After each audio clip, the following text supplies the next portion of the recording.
Buenas noches, hermanos. Dios les bendiga. Buenas noches, papá. Buenas noches, Estamos muy contentos de estar un lunes más para estudiar la palabra del Señor, amén. para continuar siendo retados por su palabra Amén, y también orar y pedirle al Señor. Sabemos que hay mucha necesidad, pero el Señor siempre es fiel y va a permanecer siendo fiel siempre. Aleluya. Buenas noches, mis amados hermanos. Oremos para comenzar nuestro estudio. Padre, gracias por tu amor, gracias por tu palabra. Gracias, Señor, porque tú tienes todo el mundo en tus manos. Y como dice, Señor, tu bendita palabra, tienes el poder incluso de usar las cosas malas o negativas que nos suceden para nuestro bien. Amén. Dice tu palabra y sabemos que a los que aman a Dios todas las cosas les ayudan a bien. Amén. Señor, es nuestra fe y nuestra confianza. Y sabemos, Padre, que este mundo, a pesar de la situación en que vive, sí, está Señor, en tu control. Está bajo el control tuyo. Señor. Y todo lo que suceda, Señor, va a ser utilizado para el bien de tus hijos. Bendícenos y ayúdanos, Señor, a entender lo que tu palabra dice acerca de estos últimos tiempos, para que crezcamos en fe y tengamos esperanza, como dice tu palabra, en el nombre de Jesús. Amén. Amén. Amén. Amén. Amén. Estamos entonces, ya hablamos acerca de la línea del tiempo y qué importante es como tener un panorama general de los eventos escatológicos, de estas cosas. Amén.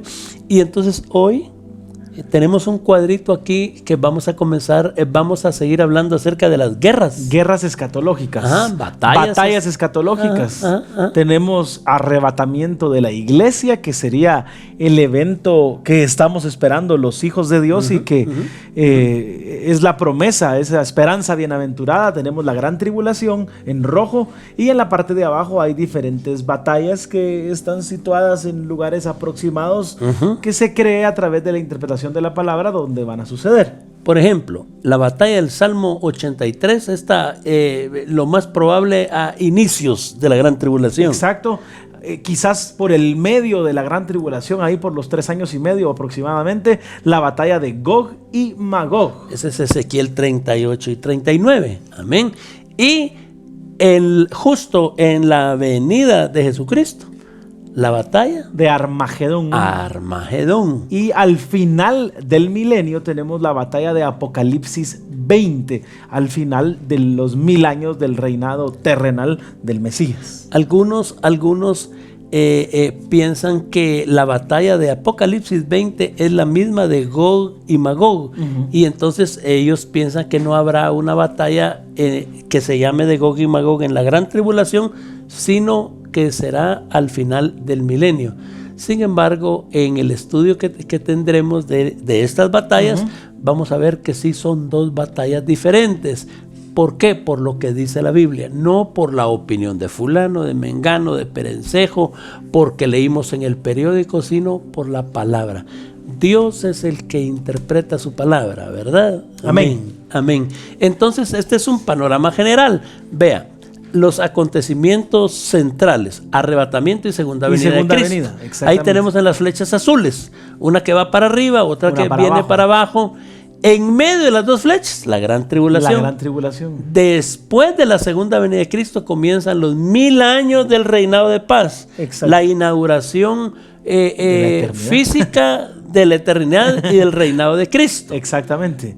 Y pero las batallas, ¿verdad? Las batallas.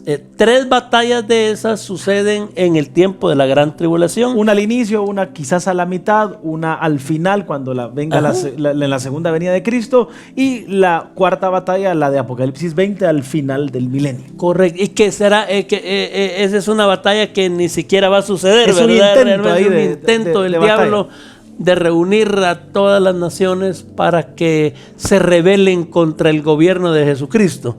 Pero se va a quedar en intento. El diablo va a ser apresado, echado al lago de fuego, y entonces ahí va a terminar su historia, la de él, la del anticristo, la del falso profeta. Y la eternidad, ¿verdad?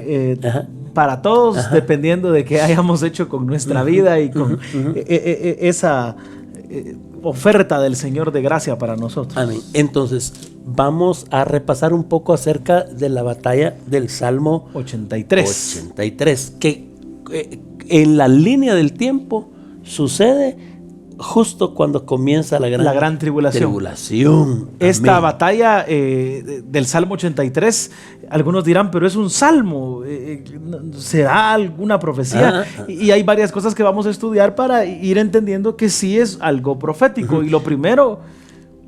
una cosa bien interesante, ¿en qué tiempo? Exactamente. Y fue escrito en el reinado de David. Y había gran prosperidad, había libertad y había paz. No tenía sentido que Asaf escribiera un salmo imprecatorio porque están en una situación de crisis, de angustia, de necesidad. No, es la cúspide de la monarquía de Israel y no tiene sentido y razón que Asaf escribiera este versículo, este capítulo y este salmo en esas condiciones en las que vivían. El asunto es que esto no era para que Dios librara a Israel de sus enemigos en el tiempo de David. Él está profetizando, algo, ¿verdad? Exactamente. ¿Por qué? Porque Asaf no solo era cantor. No, exacto. No solamente eran los directores de la alabanza del templo, por así decirlo. No. También era un vidente. ¿Y de dónde sacamos eso? De segundo libro de Crónicas 29:30. Entonces el rey Ezequías y los príncipes dijeron a los levitas que alabasen a Jehová con las palabras de David y de Asaf, vidente. Y ellos alabaron con gran alegría y se inclinaron y adoraron. Asaf, vidente. Asaf, vidente. El tiempo no era un tiempo de angustia, no era un tiempo de cautiverio, no era un tiempo de ataque de los enemigos, no. ¿Y quién le escribe a Asaf? ¿Era solamente un cantor, por así decirlo? No era solamente un salmista, era un vidente. Correcto. Ahora, otra cosa interesante. ¿Quiénes son los que van a atacar a Israel en esta guerra del Salmo 83? Eso es muy importante. Una confederación árabe consiste de palestinos, de sirios, de saudíes, de libaneses, de egipcios, de jordanos y todos sus compañeros terroristas asociados. Está destinada a conformarse con el mandato explícito de que borremos a Israel del mapa. Y lo que pasa es de que uno ve las noticias y rara vez no pasa un mes, 2 meses sin que haya un conflicto entre ellos. Y decíamos en el estudio del jueves, este es un conflicto familiar de años que pues ha existido. Estos pueblos, hermano, un día se van a enloquecer y van a decir, no, ataquémoslo y borrémoslo del mapa. Y esa es la consigna, ¿verdad? Esa es la bandera de la guerra, borrémoslos del mapa. Todas las guerras que Israel ha tenido, el objetivo de las personas, de sus enemigos es borrarlos del mapa, desaparecer. No es ganar la guerra, después sentarse a negociar, no es desaparecerlo.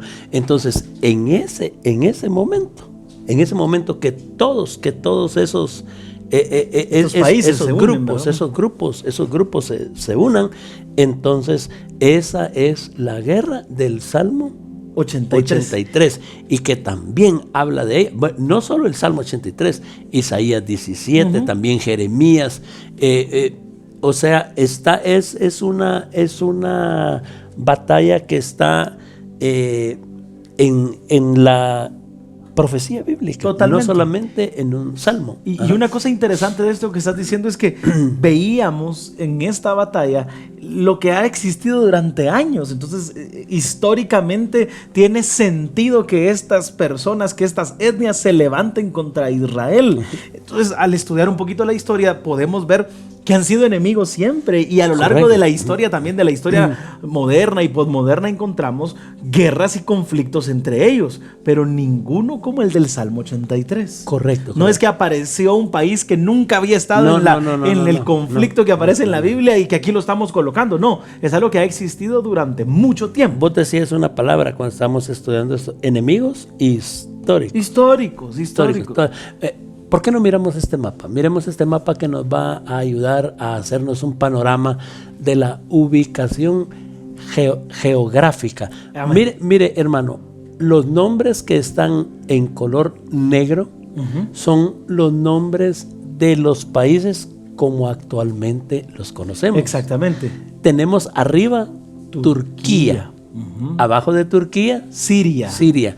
A la derecha de su pantalla, Irak.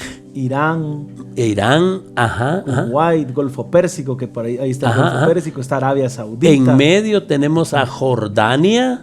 Líbano, Siria. Líbano, y ahí tenemos al pequeño Israel. Pequeño Israel. Ajá. Y entonces, este es el mapa actual. El mapa actual. Con los nombres que se conocen en este momento. Correcto. Pero en los cuadritos blancos están los nombres que aparecen en el Salmo 83. Y especialmente en el cuadro blanco, el nombre que aparece con color rojo es como aparece en la Biblia. Dice Gebal, Tiro, Edom y Moab, Filistea, Amón, tribus del desierto, Asiria. Ese nombre rojito es el nombre Amalek en la península del Sinaí. Ahora, por ejemplo, Asiria. Cuando el Salmo 83 dice Asiria,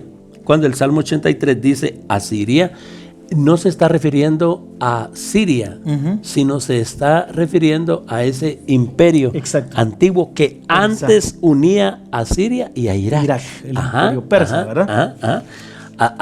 Entonces, el imperio persa en Irán. En Irán, es cierto. En Irán.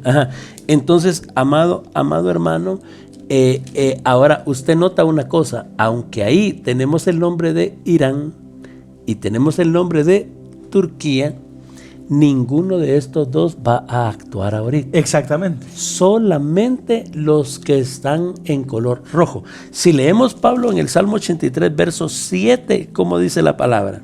Gebal, Amón y Amalek, los filisteos y los habitantes de Tiro. También el asirio se ha juntado con ellos. Sirven de brazo a los hijos de Lot.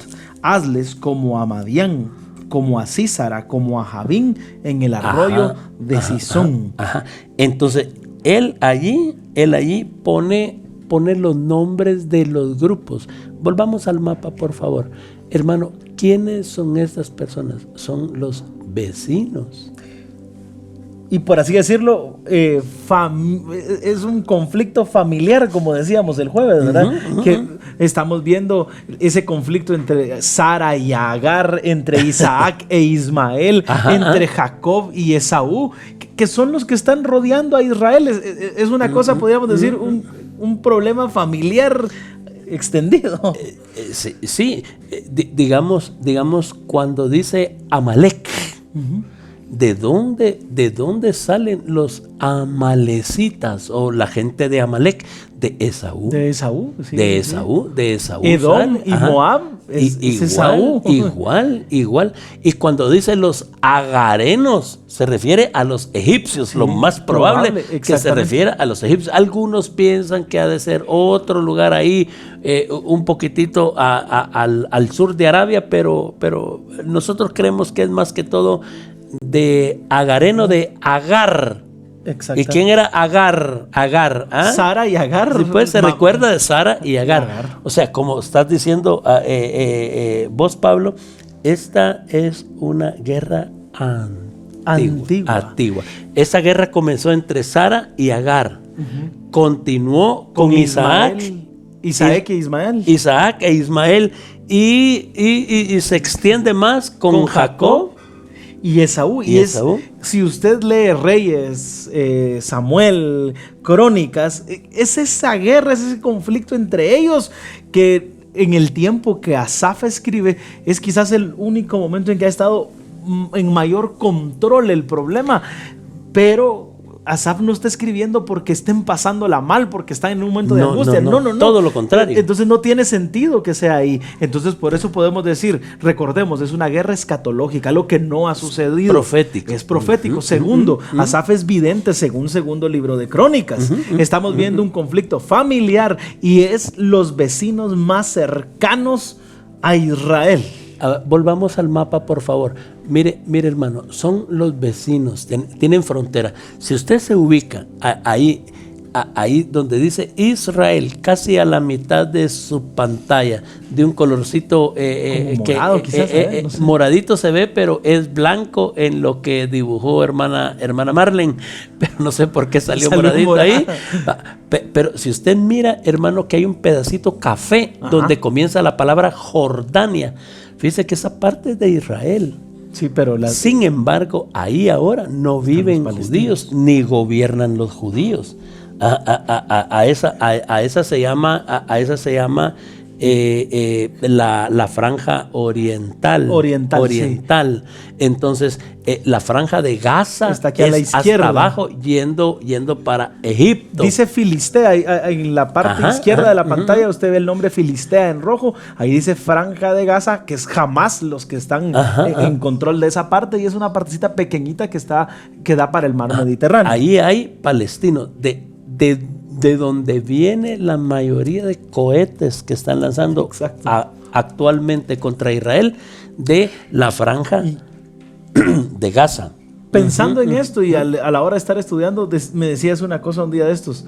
Hermano, nosotros no estamos diciendo que Israel es una joyita. No. Estamos diciendo que Dios en su soberanía decidió escogerlos y que en ese escogimiento de Dios y en esas promesas de Dios, cosas que sucedieron como lo de Sara con Agar, que no tuvo que haber sucedido, problemas que hubieron entre Isaac e Ismael provocados por lo de Sara y Agar, y esa relación familiar bien negativa de Jacob, de Esaú, provocaron un montón de problemas que se han ido desarrollando y que un día Israel va a tener el territorio que Dios le prometió a Abraham, va a tener una victoria contundente sobre todos sus enemigos, pero eso no todavía. Y esa victoria no la va a lograr con ayuda internacional, no la va a lograr con la ayuda de la iglesia, no la va a ayudar con noches de gloria y de clamor para que eso pase. Lo va a lograr en el poder de Dios y porque son los elegidos de Dios y punto. Y no hay más que decir. Y en el tiempo de Dios. Ahora, una cosa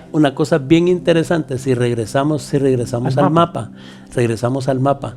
Mire, estos países, la mayoría de los que están acá, en 1948, cuando le iban a dar a Israel este territorio por mandato de las Naciones Unidas, ellos estuvieron en contra, votaron en contra. O sea, son enemigos históricos desde Sara y Agar hasta la fecha. Ya se han unido, no todos ellos en un bloque como se van a unir en el Salmo 83, pero ya han hecho alianzas. Exacto. Israel ya ha tenido guerras con ellos, pero esta guerra va a ser definitiva. Exacto. Y por eso es que es escatológica. ¿Y qué están diciendo ustedes que se va a unir Egipto y Siria y el Líbano contra Israel? Si ya se unieron. Sí, pero no han sido guerras definitivas. Ahí está Egipto, los de la Franja de Gaza siguen tirando cohetes, los de la Ribera Oriental no dejan entrar a sus territorios a los judíos. Pero cuando suceda la guerra del Salmo 83, mire, veamos este siguiente mapa, por favor. Todo lo que está marcado con rojo, todo lo que incluye ese cuadrito, esa figura roja, ¿verdad? Todo lo que está en ese marco. Dentro del perímetro del marco rojo. Todo va a ser Israel. Es que eso es lo que Dios le prometió a Abraham. Sí, porque Dios le dice, vamos a verlo en el próximo programa que se nos está terminando. Vamos a ver que Dios le dice, desde el río Éufrates, que está allá abajo de donde dice Irak, mire. Donde está Kuwait. En el centro de su pantalla, un poquitito más a la derecha de su pantalla, Irak. Abajo de Irak dice río Éufrates. Bien, podríamos decir que es entre ríos, ¿verdad? Entre el río Nilo y el río Éufrates. Correcto. Todo eso es de ellos. Ahora ahí quiere decir, Arabia Saudita perderá una parte de su territorio, Irak perderá una parte de su territorio. Siria será anulado completamente, Jordania, Líbano, lo que es la Franja de Gaza, lo que son los altos del Golán, lo que es Sinaí, la Ribera Oriental, la península del Sinaí. Todo eso será parte de Israel. ¿Y eso lo ha tenido en algún momento de la historia? Nunca. Tal vez, como vos estabas observando en segundo libro de Reyes, posiblemente la herencia de David a Saúl, su hijo, en el momento a Salomón. Hay un momento donde el reino es tan grande y tan extenso que quizás, pero no, esto es lo que Dios le prometió a Abraham. Lo vamos a ver con cita y todo. Ahora, por eso es que esta guerra es diferente a todas las escaramuzas que han habido anteriormente. Por eso es que es escatológica, porque tiene implicaciones para el cumplimiento del plan de Dios. Y es que Dios le prometió a Abraham que le iba a dar la tierra. No que la iba no a la va a ganar. tomar, no la va a conquistar, no va a... no, se la van a dar. Y hay una cosa bien interesante, el conflicto que si usted se mete hoy lunes a buscar noticias, algo va a encontrar del conflicto, algo tuvo que haber pasado porque están en guerra y en guerra y en guerra y en guerra, pero logran algo con las guerras, nunca logran nada, están ahí siempre. Lo que no se ha logrado, ni con una guerra, ni con ningún tratado, se va a lograr con la batalla que va a suceder el Salmo 83. Ahora, lo más probable es que nosotros no estemos ahí, hermanos. Amén. ¿Por qué? Porque creemos que la ubicación de esa guerra es ya al inicio de la gran tribulación. Amén. Y no es remoto decir que detrás de eso también está la mano del anticristo. Exacto. Amén. Entonces, mis amados hermanos, estamos estudiando esto, queremos tener un panorama general ya con todo lo que hemos estudiado del Apocalipsis y con lo que vamos a seguir estudiando, que nos podamos hacer como un mapa de todas estas cosas. Antes de despedirnos, vamos a orar un momento. Amén.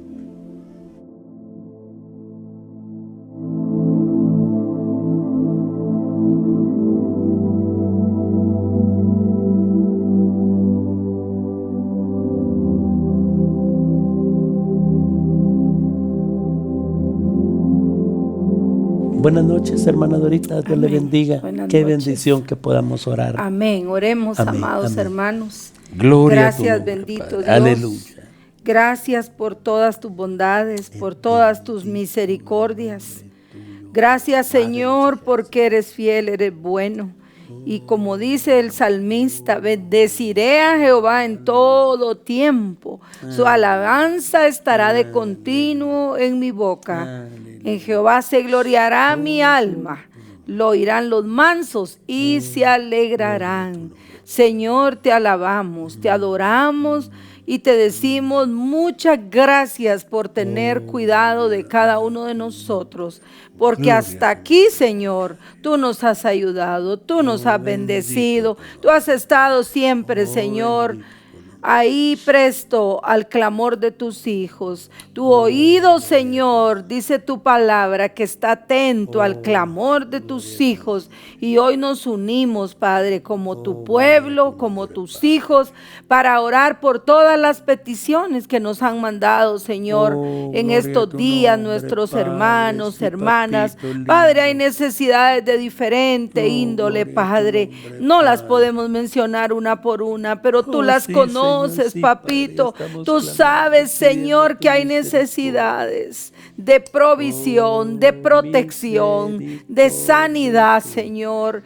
Hay enfermos en hospitales, en las casas, a los que te pedimos, Padre, que tú estés sanando, papito lindo, que tu mano poderosa obre. Tú has hecho milagros, Señor. Tú has hecho milagros, Dios. Y sabemos que tú los vas a seguir haciendo, Padre. También tú has hecho milagros de proveer, papito.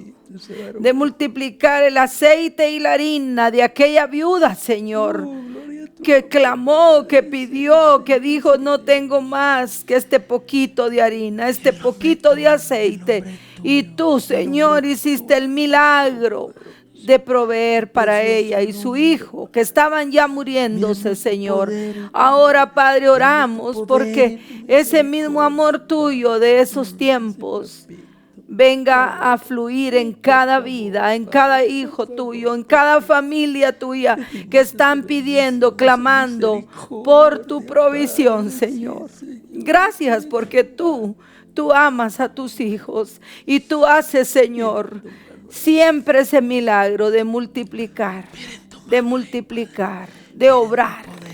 Gracias, Dios amado. Sigue obrando, papito, en cada necesidad. Señor, hay hermanos que nos han dicho, a la hora que ustedes oran, nosotros nos unimos con ustedes a clamar. Y Señor, esa es nuestra fe, que podemos todos orar unos por otros y que la oración eficaz del justo puede mucho, dice tu palabra, y tenemos fe que tú vas a hacer milagros, prodigios y señales en cada vida, en cada familia. Sigue guardándonos en la palma de tu mano, porque de tu mano nadie nos arrebatará, porque mayor es el que está con nosotros que el que está en el mundo. Trae paz, trae nuevas fuerzas, trae victoria espiritual, Señor, a aquellos que están en una guerra, en una lucha. Señor, llénanos de esa paz que sobrepasa todo entendimiento y danos el gozo de nuestra salvación, y espíritu noble nos sustente, nos llenes tú, Señor, cada día. Gracias, papito, por tu presencia tan bella,